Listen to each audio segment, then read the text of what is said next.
semua sahabat Dunia Bidan, kembali lagi bersama kami di Dunia Bidan. Sering bermasalah ya ketika buang air kecil.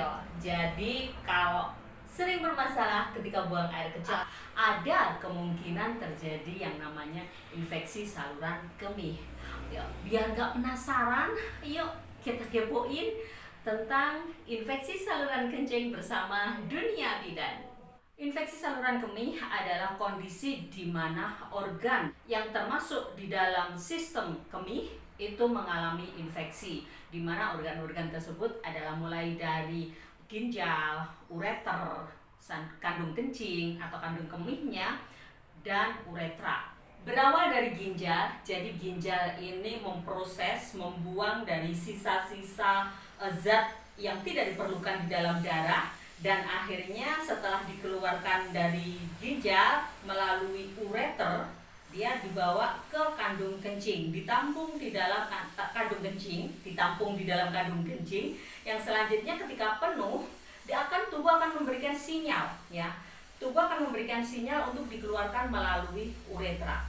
ISK itu adalah infeksi bakteri yang masuk melalui uretra, berkembang biak dan menyebar ke dalam yang namanya kandung kemih. Ini bisa masuk dan menjalar sampai dengan di ginjal. Untuk ISK sendiri itu dibagi menjadi dua, yaitu ISK bagian atas dan ISK di bagian bawah. Faktor penyebabnya adalah bakteri E. coli. Sebenarnya bakteri E. coli ini atau bercokol ya di dalam saluran pencernaan. Jadi dia keluar bersama dengan tinja, dan bisa saja ya mungkin airnya terinfeksi dengan bakteri E. coli ini dan akhirnya masuk ke saluran kencing. Ketika masuk di saluran kencing dan dia berkembang biak, akhirnya menginfeksi kandung kencing. Meski ini bisa terjadi pada siapa saja, akan tetapi ada beberapa istilahnya faktor resiko ya yang sangat berisiko atau rentan sekali terhadap infeksi saluran kemih ini.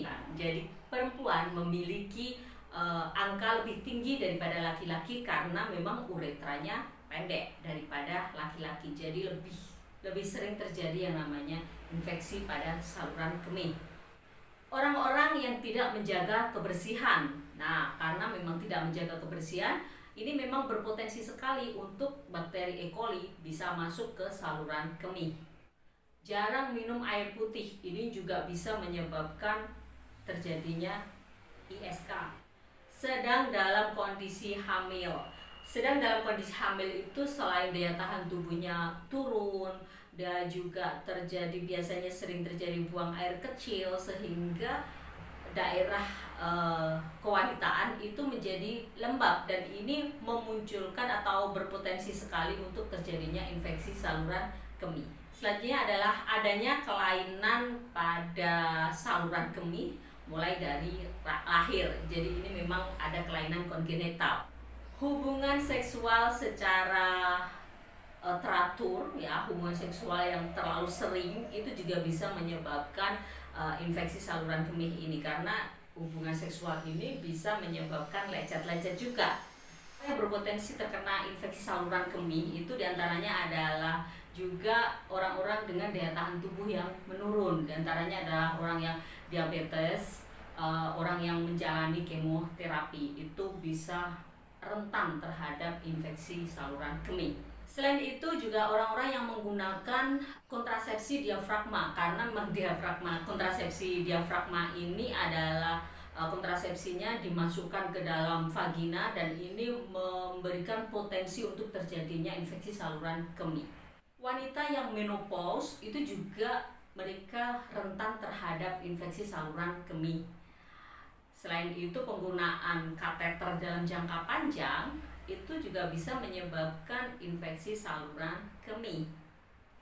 Setelah menjalani pembedahan pada saluran kemih, itu juga berpotensi untuk terjadinya infeksi saluran kemih.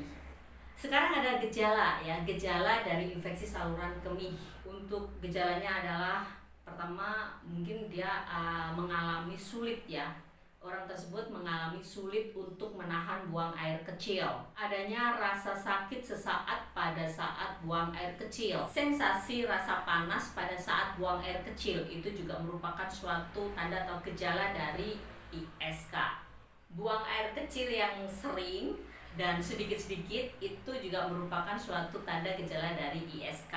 Berikutnya lagi bisa jadi untuk air seninya itu atau urinnya itu keruh dan berbau menyengat. Bisa saja terjadi urin yang merah, yang berwarna merah bercampur darah. Ini merupakan satu tanda atau gejala dari infeksi saluran kencing juga. Nyeri pinggang, perut, dan panggul itu juga merupakan suatu gejala dari infeksi saluran kemih. Sekarang apa saja sih tandanya kalau infeksi ini sudah menyebar ke ginjal? Jadi kalau infeksi ini tadi kan mulai dari bawah ya, dari uretra, kandung kencing, terus ureter, terus setelah itu ke ginjal. Kalau infeksi ini sudah sampai di ginjal, itu ada beberapa tanda ya, diantaranya suhunya 38 derajat Celcius lebih. Terus adanya rasa mual, muntah, ada nyeri pinggang, nyeri punggung, adanya rasa nyeri juga di daerah selangkangan, adanya kulit yang memerah dan hangat. Mungkin pada beberapa orang tua yang sudah mulai pikun itu ada dia kayak linglung, kayak bingung gitu. Itu juga bisa merupakan suatu tanda. Rasa sakit perut yang parah itu juga bisa merupakan suatu tanda dari infeksi tersebut sudah mulai menyebar ke ginjal. Dan juga adanya keringat dingin di malam hari, menggigil, gampang lelah, gampang capek, juga pasien mengalami terasa lemah. Kapan harus ke dokter? Jadi kalau memang mengalami gejala-gejala atau tanda-tanda dari infeksi saluran kemih, itu sebaiknya memang langsung ke dokter. Supaya apa? Segera bisa mendapatkan pengobatan sehingga tidak terjadi yang namanya infeksi menyebar sampai dengan ke ginjal. Dan jangan lupa apabila udah ada tanda-tanda disertai dengan demam lebih dari 38 derajat Celcius, terus ada mual, muntah, nyeri pinggang yang berlebihan, ada menggigil, itu harus segera ke IGD, harus segera ke tenaga kesehatan, harus segera mendapatkan penanganan yang serius juga. Sekarang kiatnya atau tipsnya supaya tidak sampai terjadi yang namanya infeksi saluran kemih. Jadi kalian harus jaga kebersihan, ya, kebersihan area kewanitaan. Selain itu, jaga kelembapan ya, jangan sampai lembab. Kalau lembab, terutama pada ibu hamil ya, ibu hamil kan sering kali buang air kecil ya, sering buang air kecil karena memang adanya tekanan dari kepala janin atau bagian dari terendah dari janin ini. Nah, kalau bunda itu sering buang air kecil, sebaiknya segera dikeringkan, gunakan handuk yang bersih ya untuk mengeringkannya supaya tidak terjadi kelembapan. Selain itu juga minum air putih yang banyak. Di samping itu juga ini daya tahan tubuhnya harus ditingkatkan ya, daya tahan tubuhnya harus ditingkatkan karena daya tahan tubuh yang lemah itu berisiko sekali untuk terjadinya infeksi. Nah, ini yang sering dilakukan atau meskipun laki-laki terkadang sering mendapatkan penyakit ini karena memang mereka suka menahan air kencing ya. Jadi kalau udah ada sinyal, udah ini waktunya buang air kecil, udah ada permintaan dari tubuh untuk buang air kecil, segera saja buang air kecil, jangan ditunda-tunda karena ini bisa menyebabkan infeksi saluran kemih. Oke, ini aja yang bisa kita sharingkan, semoga bisa bermanfaat untuk kita semuanya. Kalau mungkin masih bingung, tulis aja di kolom komentar, nanti kita diskusi.